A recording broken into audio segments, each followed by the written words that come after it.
विद्यार्थी मित्रों, मैं आप सभी का बहुत आभार व्यक्त करता हूँ। आप यहाँ हैं और मुझे आपसे भारत देश में एक बहुत गंभीर विषय जो आज है उस पर बात करने का समय मिल रहा है। भारत को आपकी बहुत जरूरत है। आपको भारत की जरूरत है क्या, ऐसा आज के संवाद का विषय है। भारत को आपकी जरूरत है, ये बात मैं आपसे कहूँ उसके पहले एक छोटी सी जानकारी आपसे मैं शेयर करना चाहता हूँ कि हमारे भारत देश की सरकार के जो फाइनेंस मिनिस्टर हैं और हमारे देश की सरकार के जो ह्यूमन रिसोर्स डेवलपमेंट मिनिस्टर हैं, मिस्टर अर्जुन सिंह चिदम्बरम, दोनों को आज पिछले बजट सेशन में एक क्वेश्चन किया गया था। बजट सेशन था 2007 फरवरी, और वो क्वेश्चन मैंने एक मेंबर ऑफ पार्लियामेंट को लिख कर दिया था। मैंने उनसे प्रश्न किया था कि एक वर्ष में भारत देश के प्रतिवर्ष जितने विद्यार्थी अमेरिका और यूरोप चले जाते हैं, उसके कारण भारत देश को ब्रेन ड्रेन के रूप में जो लॉस होता है वो कितना है। तो भारत के फाइनेंस मिनिस्टर ने पार्लियामेंट में उसका उत्तर दिया कि रफली $25 बिलियन, अर्थात एक वर्ष में भारत देश के विद्यार्थियों का विदेश चले जाने से $25 बिलियन का लॉस होता है भारत को हानि होती है। $25 बिलियन का जो फिगर है, अगर उसको समझना हो तो कर्नाटक राज्य का 1 वर्ष बजट है $25 बिलियन के आसपास। माने जितने रुपए में हमारे कर्नाटक राज्य का एक वर्ष का खर्च निकलता है, उतने रुपए का लॉस भारत देश को हो जाता, हानि हो जाती है।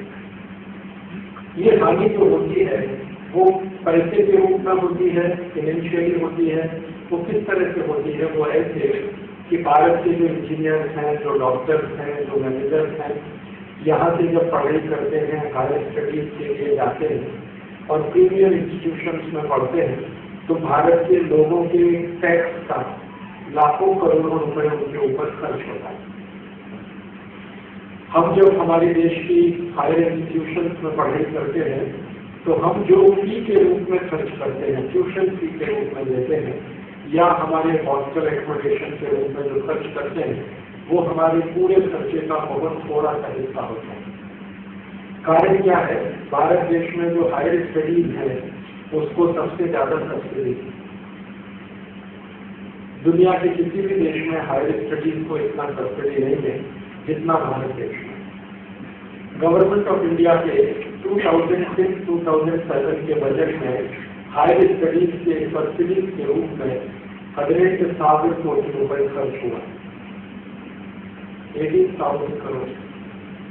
और ये जो खर्चा है वो भारत के नागरिकों ने टैक्स के रूप में सरकार को पे किया। आप जानते हैं कि भारत की सरकार भारतीय नागरिकों से टैक्स के रूप में ईयरली लक्ष कोटि रुपए लेती है, कलेक्ट करती है।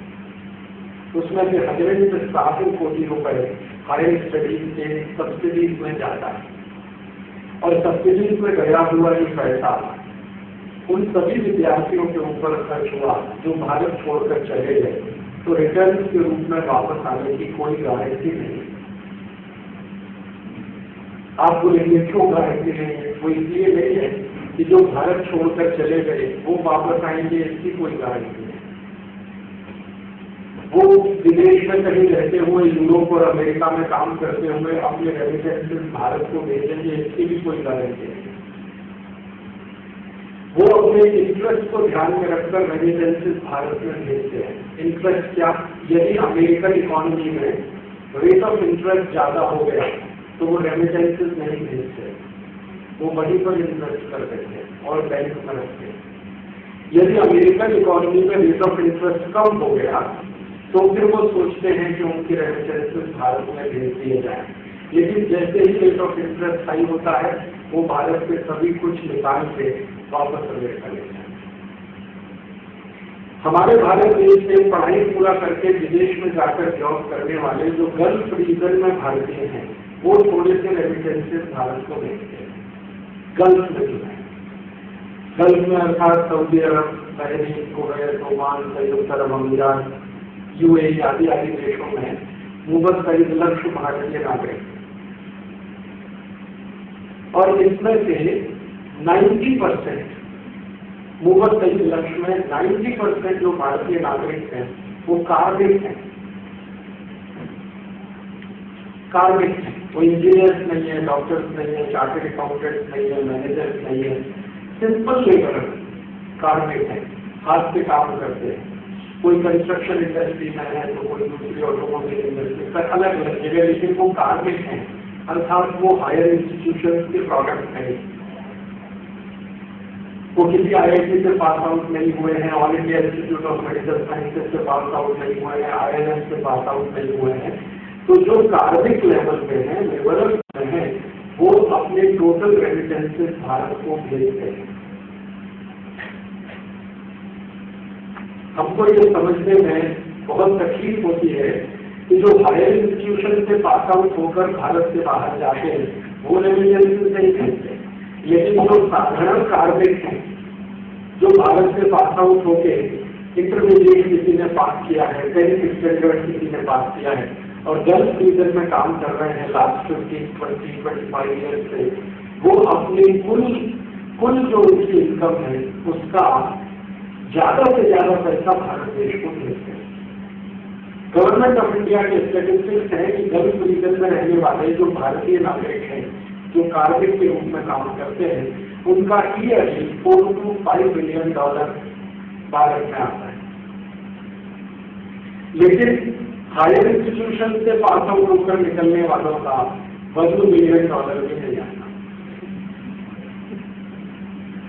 हम ऐसी कल्पना करते हैं कि जिनकी स्टडीज बहुत ऊंचे इंस्टीट्यूशन में हुई है, जिनको बहुत हाई इंस्टीट्यूशन में पढ़ने का मौका मिला है, प्रीमियर इंस्टीट्यूशन में जिन्होंने अपना अभ्यास किया है, उनका जो नैतिकता होगा, जो उनका मोरलिटी होगा, देशभक्ति होगा, वो जाति ऊंचा होगा। लेकिन वास्तव में उल्टा है। जो लोग सिंपल 10th और 12th पास करके गल्फ में चले गए हैं, उनका भारतीयता, देशभक्ति, राष्ट्रभक्ति बहुत ऊंची। मैं आपको एक छोटा सा उदाहरण देता हूँ। भारत में गल्फ वॉर हुआ था, कारगिल वॉर हुआ था। कारगिल वॉर के टाइम में गल्फ रीजन में रहने वाले भारतवासियों ने within 7 days 480 crore rupees Bharat को भेज दिए। 480 करोड़ विदिन 7 days। और अमेरिका में रहने वाले, यूरोप में रहने वाले भारतवासियों ने 3 months में 70 करोड़ भेजा, वो भी रो के। ऐसा होगा हमारे पास कुछ नहीं है, हम तो गरीब है, भूखमरी में है, कंगाली में है, इस तरह का बात बोल के 3 months में 70 करोड़ आया अमेरिका यूरोप में रहने वाले भारतवासियों से, और गल्फ में रहने वालों ने 7 days में 480 करोड़ भेज दिया। अर्थात ये जो गल्फ में रहने वाले साधारण भारतीय नागरिक हैं, सिंपल, ये ज्यादा देशभक्त हैं, वहां रहते हैं, बहुत मेहनत करते हैं, पैसे कमाते, बहुत कम खर्चे में अपना जीवन चलाते हैं और ज्यादा से ज्यादा वो भारत को भेजते हैं। और आप जानते हैं कि उन लोगों की मदद से भारत देश में केरल स्टेट की पूरी इकोनॉमी चल रही है। हमारा भारत का एक राज्य है केरल, जिसकी इकोनॉमी का, अगर केरल का GDP हम कैलकुलेट करें, ओनली केरल, वैसे GDP कैलकुलेशन नेशन का होता है, देश का होता है, लेकिन एक बार मैंने केरल का कैलकुलेशन किया ये समझने के लिए कि जो मलयाली लोग गल्फ में रहते हैं उनका कंट्रीब्यूशन क्या है केरल को चलाने में।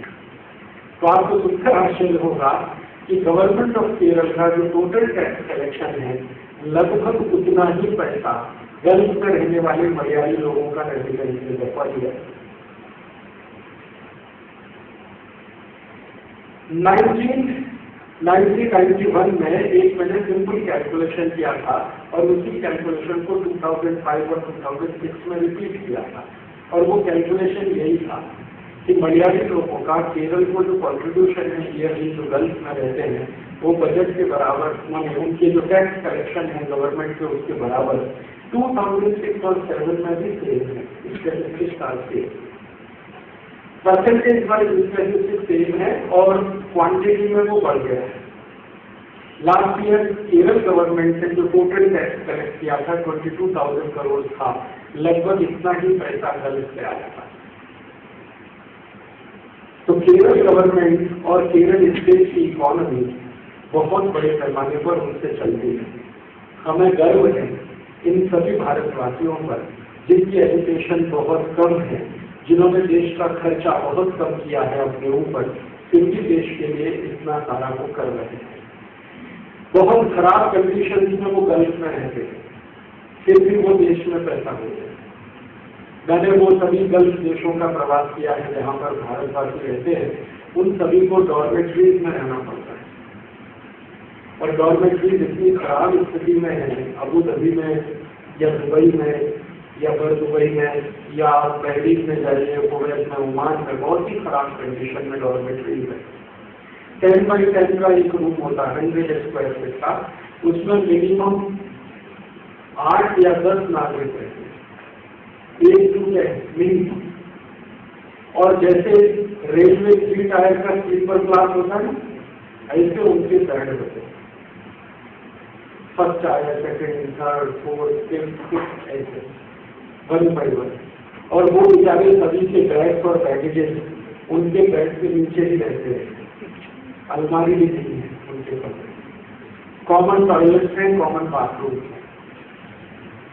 और उनको अगर कभी बीमारी आ जाती है, डिसीज हो जाती है, तो वीकली 1 डे ही है। उस पावर प्रोजेक्ट का नाम था दाभोल। दाभोल एक छोटा सा गांव है रत्नागिरी जिले में, महाराष्ट्र में, समुद्र के किनारे। तो एनरॉन कंपनी को महाराष्ट्र गवर्नमेंट ने कॉन्ट्रैक्ट दिया कि आप ये दाभोल पावर कंपनी को सेटअप करिए और इलेक्ट्रिसिटी जनरेट करके महाराष्ट्र को दीजिए। इंटरेस्टिंग बात ये कि एनरॉन कंपनी ने जिंदगी में कभी भी इलेक्ट्रिसिटी बनाया नहीं, कभी नहीं बनाया। एनरॉन कंपनी का बैलेंस शीट जब मैंने देखा तो उनके पिछले 20 साल के बैलेंस शीट में कहीं भी ऐसा कुछ नहीं था कि उन्होंने 1 मेगावाट तो दूर का बात है, 1 यूनिट, 1 यूनिट इलेक्ट्रिसिटी प्रोड्यूस किया है। एनरॉन का एक ऑफिसर था जो मुंबई में रहता था, मैंने एक बार उसको भेज किया और उसको मैंने प्रश्न किया कि आपने तो 1 यूनिट की इलेक्ट्रिसिटी कभी बनाया नहीं है, आप ये दाभोल पावर प्लांट कैसे चलाएंगे? तो उसने मुझे बताया कि हमने तो इलेक्ट्रिसिटी नहीं बनाया, लेकिन अमेरिका में जिसने इलेक्ट्रिसिटी बनाया है वो कंपनी को हम लाएंगे और उसको अपना सब कॉन्ट्रैक्टर बनेंगे। तो मैंने पूछा वो कंपनी कौन है? उन्होंने कहा जी जनरल इलेक्ट्रिक को हम अपने सब कॉन्ट्रैक्टर के रूप में रखेंगे, इलेक्ट्रिसिटी वो बनाएगा, बेचेंगे हम, प्रॉफिट हम कमाएंगे थोड़ा सा, जी को देंगे। तो ये प्रोजेक्ट उन्होंने भारत में ले लिया। हम लोगों को इसमें थोड़ा सा गड़बड़ लगा कि कुछ इसमें गड़बड़ है, तो हमने हाई कोर्ट में PIL फाइल किया, मुंबई हाई कोर्ट में। हाई कोर्ट ने हमारी PIL को स्वीकार करने के बाद एक इंक्वायरी कमीशन बनाया कि एनरॉन का टोटल इंक्वायरी करो, इनको किन कंडीशंस में ये प्रोजेक्ट मिला है। तो जब इंक्वायरी कमीशन का रिपोर्ट आया कोर्ट में तो पता चला कि एनरॉन कंपनी ने थाउजेंड्स ऑफ करोड़ रुपए रिश्वत दिया है, लंच दिया है, घूस दिया इंडियन पॉलिटिशियंस। कोर्ट के सामने जब ये डॉक्यूमेंट्स आ गए और कोर्ट कन्विंस हो गया तो कोर्ट ने एनरॉन का एग्रीमेंट कैंसिल कर दिया। हाई कोर्ट ऑफ महाराष्ट्र ने एग्रीमेंट कैंसिल किया। जैसे ही एग्रीमेंट कैंसिल हुआ तो एनरॉन एकदम पागल हो गया, बौखला। नेक्स्ट डे उन्होंने प्रेस कॉन्फ्रेंस बुलाया और उन्होंने ये बताना शुरू किया कि हमने किस पॉलिटिशियन को कितना पैसा दिया।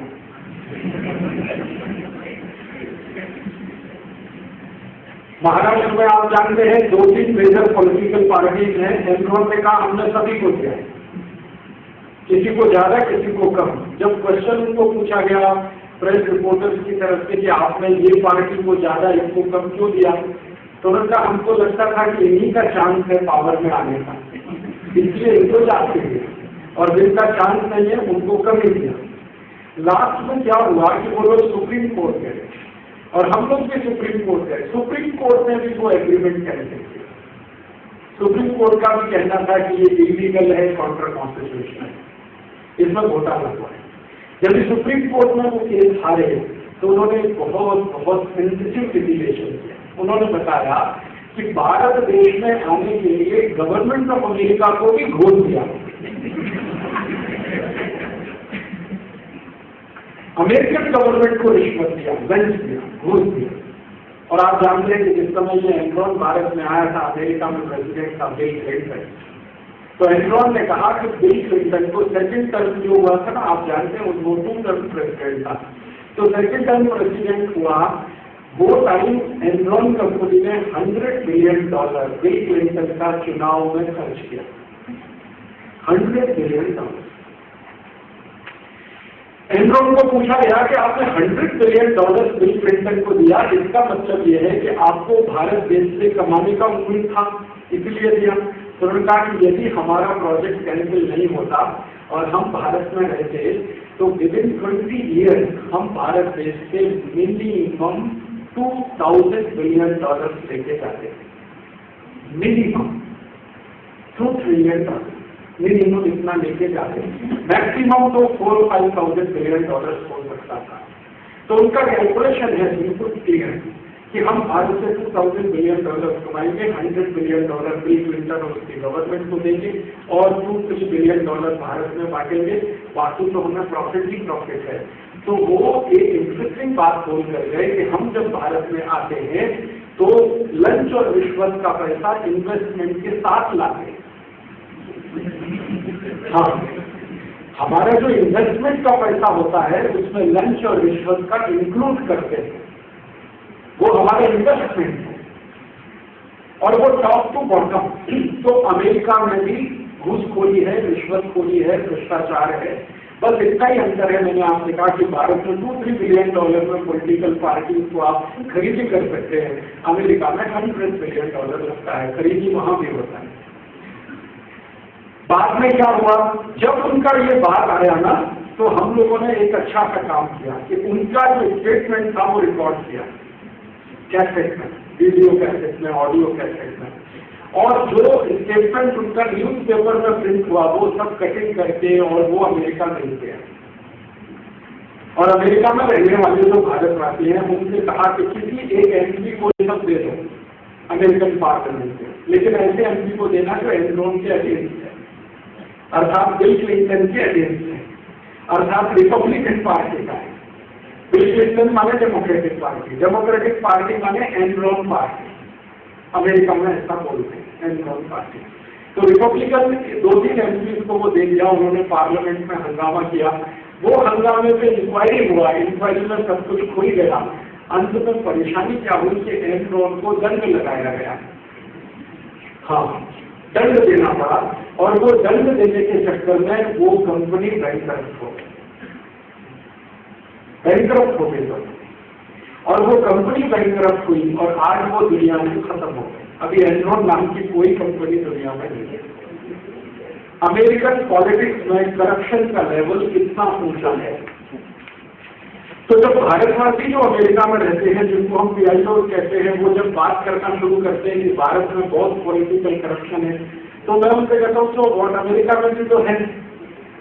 तो वो ये कहकर अपना बात समाप्त कर देते हैं कि हाँ अमेरिका में भी करप्शन है, लेकिन वो हमको अफेक्ट नहीं करता। भारत में जो करप्शन है हमको वो अफेक्ट करता। मैंने कहा ये हो नहीं सकता, करप्शन जहाँ भी है सोसाइटी को अफेक्ट करेगा, क्योंकि अमेरिकन सोसाइटी में करप्शन बहुत टॉप लेवल पर है। तो उसका दुष्परिणाम ये है कि अमेरिकन सोसाइटी में जो कॉस्ट है वो दुनिया में सबसे ज्यादा है। भारत में आप ये कल्पना कर सकते हैं कि आपकी जेब में 25 रुपीज है, ओनली 25 रुपीज है, तो वक्त दिवस आपका खर्चा चल जाएगा। ये भी हो सकता है कि आप थोड़े जुडिशियस चॉइस वाले हैं, तो 25 रुपए में आपका वक्त भी खर्चा भी चल सकता है। आप बोलेंगे कैसे चल जाएगा? अगर मैसूर में है, बेंगलोर में है, कर्नाटक में कहीं भी है, तो बहुत सारा मठ है जहाँ प्रसादम के रूप में भोजन की व्यवस्था है। आप डेली मॉर्निंग इवनिंग मठ में जा सकते हैं, वंदन प्रणाम कर सकते हैं, प्रसादम तो मिल ही जाएगा। और सपोज आप अगर कर्नाटक में नहीं है, नॉर्थ इंडिया में है, तो नॉर्थ इंडिया में बहुत सारे गुरुद्वारे हैं जहाँ प्रसादम 24 आवर्स रहता है, वहाँ से आप अपना काम चला सकते हैं। तो 25 रुपए में हो सकता है 1 वीक या कभी कभी 18 दिवस, कभी कभी 1 2 तिंगड़ा आपका खर्च चल जाएगा। लेकिन अमेरिका में अगर आप ऐसा कैलकुलेशन करें, highly impossible and next to impossible. अगर आपके पास $25 है तो इसमें कुछ गारंटी नहीं है कि आप 1 डे अपना खर्चा चला लें, शायद मुश्किल हो जाए, क्योंकि अमेरिका में कहीं भी प्रसाधन की व्यवस्था नहीं है। अमेरिका में एक भी चर्च ऐसा नहीं है जहां प्रसाधन की कोई व्यवस्था हो। अमेरिका में एक भी इंस्टीट्यूशन ऐसा नहीं है जहां पर आपके लिए कोई भोजन देने बना है। आप अगर भिखारी के रूप में भीख मांगे, उसकी भी गारंटी नहीं है कि आपको कुछ मिल जाएगा, क्योंकि वहां भिखारी भी बहुत एक्सपर्ट हैं जिनको भीख मिल पाती है, सभी को भीख नहीं मिल पाती है। अंत में आप सोशल सिक्योरिटी के लिए एक एप्लीकेशन फाइल करें कि हमको सोशल सिक्योरिटी चाहिए, तभी शायद आपकी जिंदगी का कुछ हिस्सा चल पाएगा। तो भारत और अमेरिका या यूरोप के देशों के साथ जब हम कंपेरिजन करते हैं तो उनके सोसाइटी का और पॉलिटिकल इकोनॉमी का इस तरह का स्ट्रक्चर है।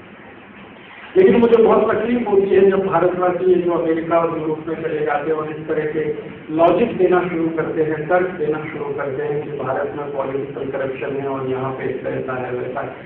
करप्शन तो दुनिया के हर एक डेमोक्रेसी में है, और आपको ये शायद मालूम है या नहीं, डेमोक्रेसी को दुनिया में चलाने वाले सभी देश ये मानते हैं, और वो मानते हैं कि ये बेसिक प्रिंसिपल है कि without the help of the corruption democracy can't run. ये जो डेमोक्रेसी है जिसको हम पार्लियामेंट्री डेमोक्रेसी कहते हैं, ये करप्शन का मदद से ही चलता है। अगर करप्शन नहीं होगा डेमोक्रेसी चल नहीं सकता। ऐसा बोलते हैं दुनिया में कि ये अगर पार्लियामेंट्री डेमोक्रेसी को एक मशीन माने तो करप्शन उसका ऑयल, तो मशीन चलाने के लिए ऑयल चाहिए तो करप्शन भी चाहिए। हाँ, वो कई फिलोसोफर्स ऐसा बोलते हैं कि अगर आप पार्लियामेंट्री डेमोक्रेसी को चेंज कर दें, कोई दूसरे तरह का डेमोक्रेसी आ जाए, तो शायद आप करप्शन लेस सोसाइटी बना सकते हैं या करप्शन लेस गवर्नमेंट चला सकते हैं। पार्लियामेंट्री डेमोक्रेसी में करप्शन नहीं हो, ये कभी भी हो नहीं सकता। अमेरिका हो या भारत हो, मलेशिया हो या इंडोनेशिया हो, फ्रांस हो या जर्मनी हो, स्वीडन हो या स्विट्जरलैंड हो। अभी फ्रांस में इलेक्शन चल रहा है और आप जानते हैं इलेक्शन में 2 कैंडिडेट हैं, एक लेडी है और एक जेंट है। दोनों पिछले राष्ट्रपतियों की पोल बोल रहे हैं, किसने कितना करप्शन किया, किसने कितना घूस खाया, किसने कितना रिश्वत खाया। फ्रांस में एक व्यक्ति है, कैंडिडेट है जो प्रेसिडेंट का, जेan-मारी ले पेन, उसका नाम है जेan-मारी ले पेन। वो राइट विंग एक्टिविस्ट माना जाता है। राइट विंग आप समझते हैं, लेफ्ट विंग राइट। तो राइट विंग एक्टिविस्ट के नाम पर वो क्या कर रहा है कि लास्ट 50 ईयर्स में करने जितने प्रेसिडेंट हुए सबका बायोडेटा उसने कितना कितना करप्शन किसने किया, किसने कितना घूस खाया, किसके ऊपर क्या चार्जेस थे, किसके ऊपर क्या केस हुआ, किसको कितनी सजा हुई, वो सब उसने लोगों के बीच में डाल दिया।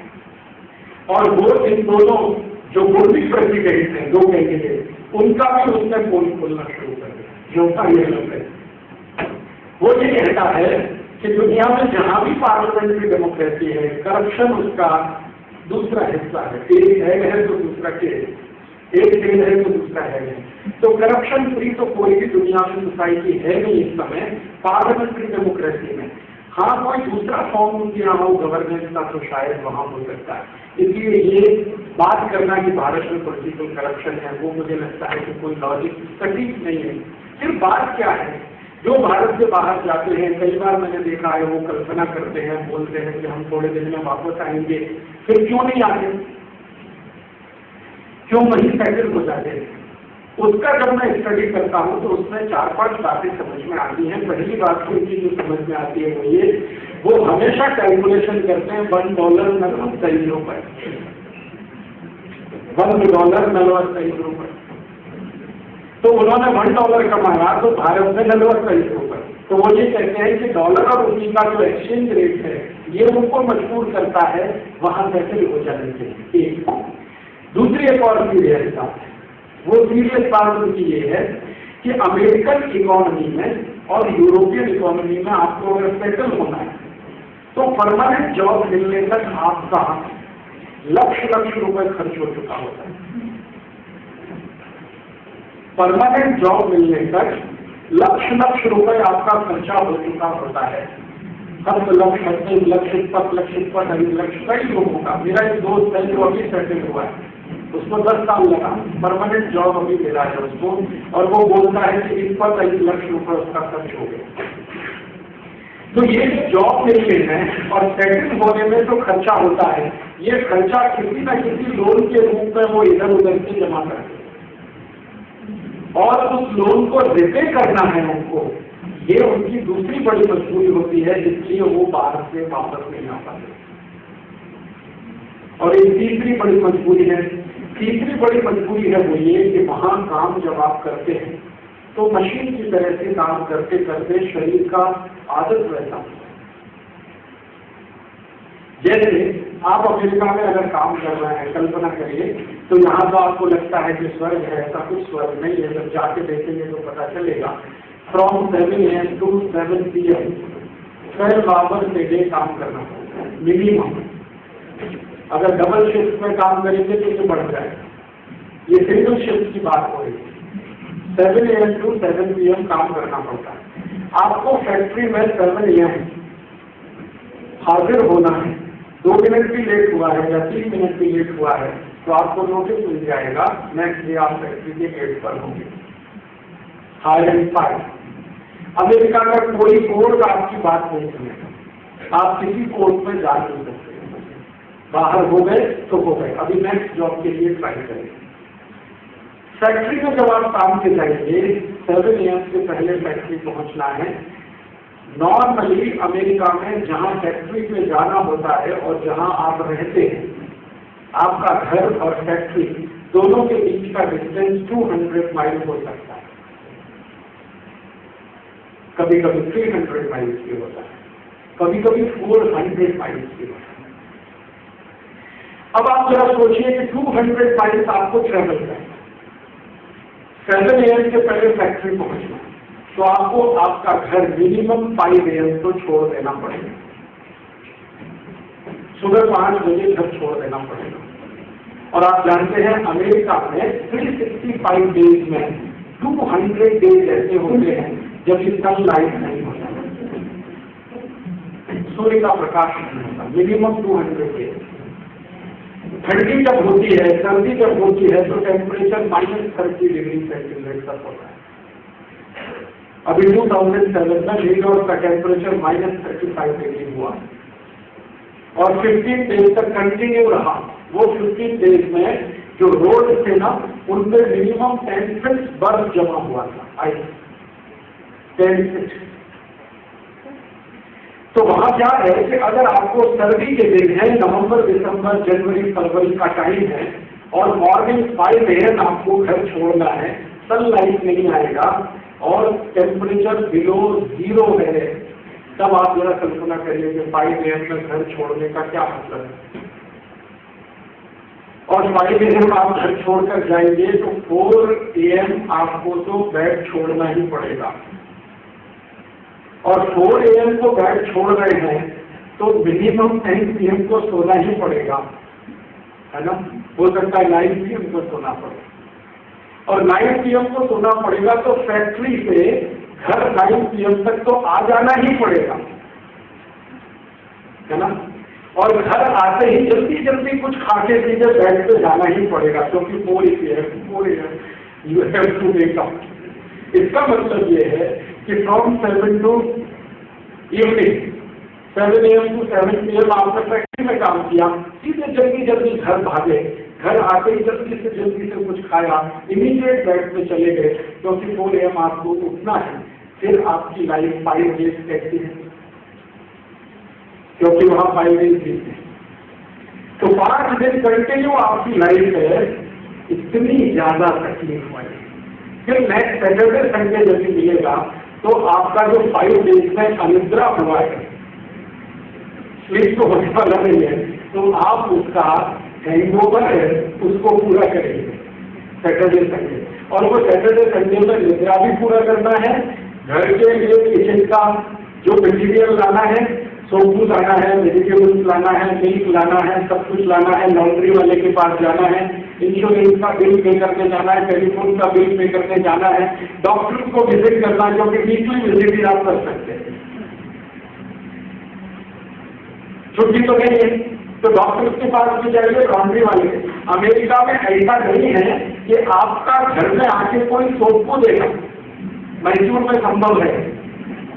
मैसूर में मैं डेली देखता हूँ, मॉर्निंग में एक वेजिटेबल वेंडर आता है, वो अपना रिक्शा लेके आता है और बोलकर, आवाज देकर, चिल्लाकर आपका कॉल बिल दबाकर देके जाता है। अमेरिका में इसका इमेजिनेशन भी नहीं हो सकता कि कोई वेजिटेबल वेंडर आएगा, आपके प्लेट में कॉल बिल दबाएगा और आपको कहेगा प्लीज सोपू ले लो, फ्रेश, एकदम फ्रेश, सीधे आया है। वो अमेरिका में हाईली पॉसिबल, कोई नहीं आने वाला। अभी यहाँ मैसूर में मैं देखता हूँ, मैसूर तो बहुत ज्यादा एडवांस हुआ है, फिर भी इस मैसूर में डेली में देखता हूँ, वो जो इस्त्री करने वाला ना आयरन, वो भी अपना रिक्शा लेके आता है और कॉल में दबा के कहता है आपको कुछ वस्त्र है, बच्चे हैं इस्त्री करने का, वो घर के सामने आके करके आपको देके जाता है। अमेरिका में हाईली पॉसिबल। अगर आपको इस्त्री कराना है तो मिनिमम 20 माइल कार को चला के जाइए, लॉन्ड्री मैन को देके आइए और वो कहेगा नेक्स्ट वीक लेके जाना, अभी छोड़ दो। ये तो संभव है, ऐसा नहीं। और फिर इससे भी ज्यादा इंटरेस्टिंग है, मैसूर में मैं जब भी आता हूँ तो मेरा दोस्त है सुधीर, उसके घर में ठहरता हूँ या दूसरे हमारे कार्यकर्ताओं से, मैं देखता हूँ मिल्कमैन है ना, डेली मॉर्निंग में साइकिल पे मिल्क लेके आएगा, कोई दूर गांव से लेके आएगा, आंकड़ा हाल डिफरेंट टाइप में लेके आएगा, आपको देगा और फिर चला जाएगा। अमेरिका में तो कोई कल्पना नहीं कर सकता कि मिल्कमैन घर में आके मिल्क देगा। वहां मिल्क लेने के लिए आपको सुपरमार्केट में जाना पड़ेगा, हो सकता है 50 माइल का कार ड्राइव करना पड़े और एक साथ 1 वीक का मिल्क लाना पड़ेगा, डेली लाने। तो वहां मिल्क का केन मिलता है, 10 लीटर, 15 लीटर, 25 लीटर, 25 लीटर का मिल्क का केन है, वो लाके घर में रख दीजिए। 7 डेज तक वही मिल्क को पीना है। मिल्क का बेसिक क्वालिटी है कि मिल्क को 24 आवर्स में पी लेना ही अच्छा होता है, लेकिन वो मिल्क 24 आवर्स में आप नहीं मिल सकते, आप 7 डेज तक उसको यूज करेंगे, इसलिए उसका पास्चुराइजेशन करना पड़ेगा। और मिल्क का पास्चुराइजेशन होने का मतलब एक ही है टेक्निकल टर्म्स में कि वो मिल्क जब डिसइंटीग्रेट होगा बॉडी में तो VLDL, LDL दोनों ज्यादा से ज्यादा प्रोड्यूस करेगा।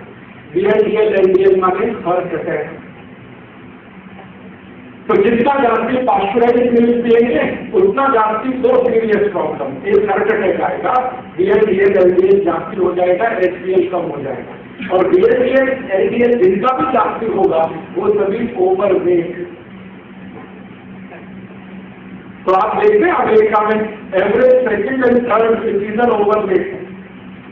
अमेरिका में आप जाइए, रोड पे खड़े हो जाइए तो हर दूसरा या तीसरा नागरिक जो चल के आ रहा है मिनिमम बंदूर 40 किलो,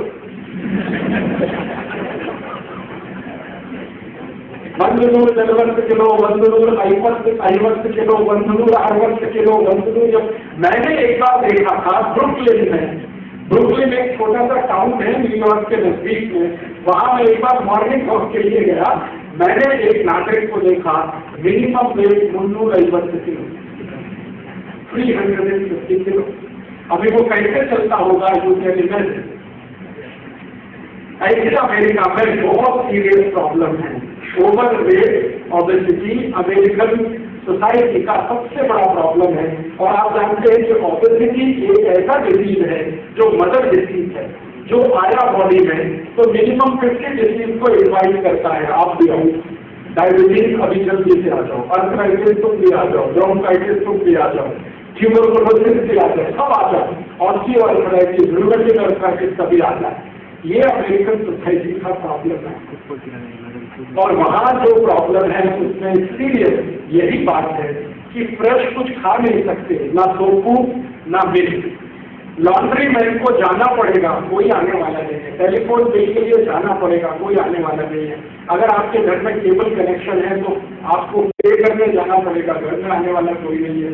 और आपके घर में जो भी डिफिकल्टीज है, सपोज आपका टैप में कुछ प्रॉब्लम है तो प्लम्बर को लेके आना है, तो 21 very big problem to get a plumber in America. अगर आप प्लम्बर को ढूंढने निकले अपने तरीके से तो शायद मुंह सिंगड़ा नाक सिंगड़ा आपको लग जाएगा, प्लम्बर नहीं मिलेगा। तो आप किसी एजेंसी को हायर करेंगे, वो एजेंसी प्लम्बर को भेजेगा, उसमें भी हफ्ते दिवस लग सकता है। ये उनका सोसाइटी का अपने तरह का प्रॉब्लम है। तो हम जब यहाँ से अमेरिका जाते हैं और ऐसा सोचते हैं कि वहाँ तो कुछ बड़ा स्वर्ग है, ऐसा कुछ स्वर्ग नहीं। और सबसे ज्यादा पैथेटिक सीन तब होता है जब मैंने अमेरिका में देखा कुछ ऐसे हिंदुस्तानी जो पति पत्नी दोनों काम करते हैं। कई बार ऐसा होता है कि आप अकेले काम करते हैं तो लाइफ चल नहीं पाएगी, तो पति पत्नी दोनों को काम करना पड़ता है। और पत्नी को कोई बेबी है या पति पत्नी को कोई बेबी है और वो बस सिंगड़ा होल्ड है या सिंगड़ा होल्ड है, तो क्या करना? ताकि करते तो नहीं, और ताई करने को वहां लाने के लिए भी प्रॉब्लम है। हाँ, लाने के लिए बहुत सीरियस प्रॉब्लम। आसानी से वीजा मिलेगा नहीं मिलेगा कुछ कार्य, और अभी तो इन्होंने इमिग्रेशन के लॉज इतने स्ट्रिक्ट कर दिए कि आसानी से जा नहीं सकते। तो वो क्या करते हैं कि उसका छोटा बेबी है, उसको कार में मैंने देखा जो फ्रंट सीट होता है ड्राइवर सीट का नजदीक में, उससे बेबी को बेड से बांधते हैं। Morning 5 AM, morning 5 AM baby के सोने का समय है, क्योंकि मिनिमम 18 घंटे उसको स्लीप होना है, कितना तो स्लीप चाहिए। लेकिन मॉर्निंग 5 AM उस बेबी को मार के उठाते हैं, कार के फ्रंट सीट के बेल्ट से उसको बांधते हैं, फिर क्रैश में ले जाकर उसको छोड़ना पड़ता है। क्रैश 200 मील्स की दूरी पे हो सकता है या 100 माइल्स के डिस्टेंस पे हो सकता है। तो उसके हिसाब से आपको फैक्ट्री का एडजस्टमेंट करना पड़ता है। पहले बेबी को क्रैश में छोड़ना, नंतर फिर आपके फैक्ट्री में जाना। Morning 7 AM to 7 PM baby ताई के पास नहीं है, फिर शाम को 7 PM को अगले क्रैश में जाना, बेबी को साथ में लाना, फिर आपके घर में तब तक बेबी हो चुका होता है। तो बेबी थोड़े दिन के बाद जब समझने लगता है तो कहता है ताई बेबी वीकली है क्योंकि सैटरडे संडे ही उसको मालूम है कि ताई संडे है, बाकी मंडे टू फ्राइडे तो उसको मालूम नहीं है। वो सुबह नींद में होता है जब उसको बैग बांध के लेके जाते हैं, शाम को वापस लाते हैं तब भी वो निद्रा में होता है, उसको सैटरडे संडे मालूम होता है ये टाइम करते हैं। और मुझे बहुत तकलीफ होती थी जब वो बेबी जोर जोर से रोता है तो रो ही नहीं सकता वो, क्योंकि कोई बगल वाले ने सुना तो वो सूट फाइल कर दे रहा आपके खिलाफ कि आपका बेबी मुझे डिस्टर्ब कर रहा है, मेरा मेंटल पीस इसने खत्म कर दिया, इसलिए आपको मैं सूट फाइल करता हूँ, मुझे $10,000 दे दो दिया, $15,000 दे दो दिया। तो वो कई बार क्या करते हैं, ग्लास चढ़ा देते हैं और म्यूजिक बहुत तेजी से बजाते हैं ताकि उसका क्राइम जो है बाहर ना जा सके, फिर जाके उसको ये सब करते हैं। और कभी कभी तो गलती हो गई। तो एक बार ऐसा हो गया है, मेरा एक दोस्त है वो अमेरिकन जेल में है इस समय अपना पत्नी के साथ। उसका प्रॉब्लम क्या हुआ कि वो भारत से अमेरिका गया तो उसको माहिती नहीं था कि America is a different society.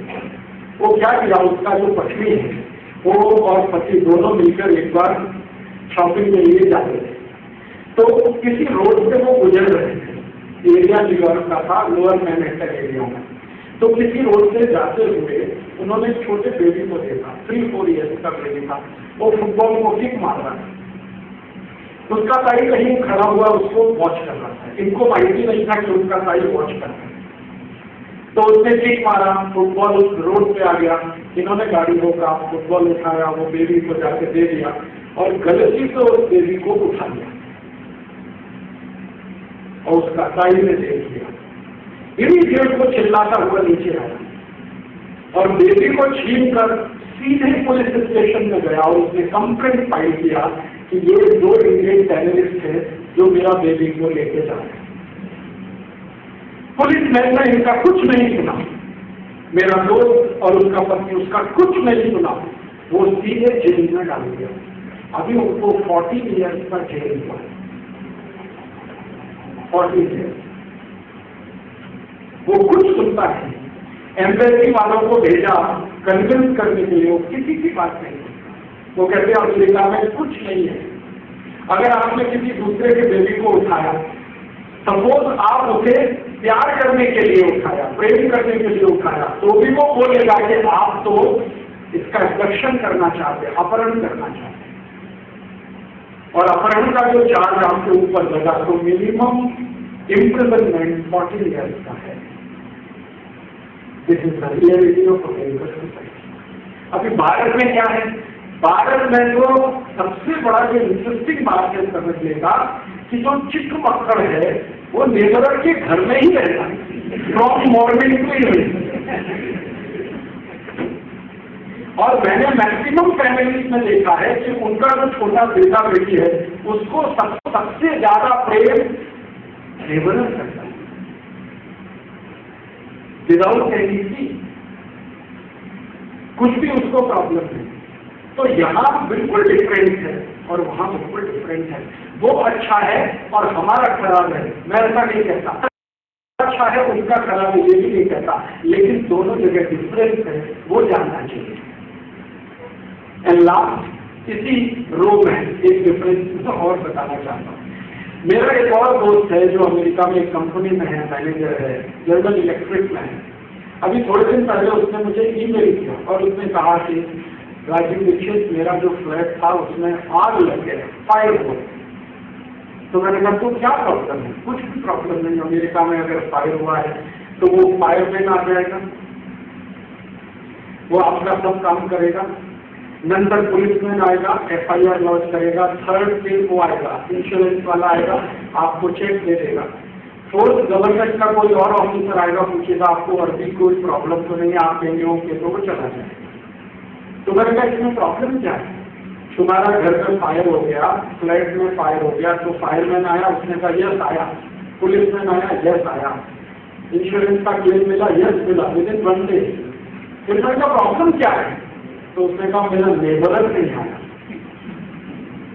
तो मैंने कहा वो तो कभी नहीं आने वाला, क्योंकि अमेरिकन सोसाइटी नेबरिंग सोसाइटी नहीं है, इंडिविजुअलिस्टिक सोसाइटी, वहां कोई किसी का नेबर नहीं। तो उसने कहा यार अगर मैं भारत में होता और मेरा फ्लैट में फायर होता तो 100% फायरमैन नहीं आता। हमको स्वयं उसको बुझाना होता, नंतर पुलिसमैन तो कभी भी नहीं आता और इंश्योरेंस वाला तो वर्ष नंतर आता, आपका क्लेम है क्या, लेकिन नेबर इमीडिएट आता। तो मैं उसको बोला this is the difference of America and Bharat. America में लेबरर कभी नहीं आएगा, बाकी सब लोग आएगा, भारत में सिर्फ लेबरर आएगा, बाकी कोई नहीं आएगा। ये डिफरेंस है। अब इस डिफरेंस के साथ जब हम अमेरिका या यूरोप में जाते हैं रहने के लिए तो बहुत तकलीफ आती है एडजस्ट होने में, क्योंकि हम एक डिफरेंट माइंड सेट में जाते हैं, वहाँ डिफरेंट माइंड सेट है, तो एडजस्टमेंट में ही बहुत समय खर्च होता है। और फाइनेंशियली जब तक आपको परमानेंट जॉब नहीं मिलता, हमेशा आपके सिर पर एक तलवार लटकता रहता है कि जहाँ आप काम कर रहे हैं नेक्स्ट मॉर्निंग आपको नोटिस मिलेगा और आपको फैक्ट्री से बाहर जाना पड़ेगा। आपका कोई लॉजिक को सुनेंगे नहीं, कोई कोर्ट में आपका बात होगा नहीं, ऐसे कंडीशंस में रहना। तो ये लोग जब वहाँ रहना शुरू करते हैं, बहुत ज्यादा दिन रहने पर उनको एडजस्टमेंट करते करते एक तरह का माइंडसेट बन जाता है, फिर बहुत डिफिकल्ट होता है उस माइंडसेट से भारत में वापस आना। कभी कभी वो आगे का सोचते हैं, कभी जब उनके जो मक्कर है ना, बेटा या बेटी, वो थोड़े बड़े होते हैं, 12 ईयर्स, 13 ईयर्स, 14 ईयर्स, 15 ईयर्स, तब उनको बहुत सीरियस प्रॉब्लम होता है। प्रॉब्लम पता है क्या होता है? अगर आपका बेटी है मगर डॉटर 12 ईयर्स ओल्ड, तो अपने बॉयफ्रेंड के साथ चले जाते, तब उनको सीरियसली प्रॉब्लम आता है, वो कल्चरल प्रॉब्लम। क्योंकि अमेरिकन सोसाइटी में 12-13 ईयर्स के डॉटर्स और सन हैं, तो आइदर वो गर्लफ्रेंड के साथ रहेगा या बॉयफ्रेंड के साथ, साई संजय के साथ नहीं रहेगा, साई संजय के साथ। क्योंकि अमेरिकन सोसाइटी में बाई लॉ मां बनने का minimum age 12 years, by law. By law, इसको मैं बहुत जोर देके बोल रहा हूँ आपको, बाई लॉ। अमेरिका में कानून है कि कोई भी लड़की, कोई भी स्त्री 12 ईयर्स के एज में अगर मां बनती है जेनेटिक के 12 ईयर्स से बंद जिंदड़ा भी कम है तो प्रॉब्लम, क्योंकि वो इलीगल है।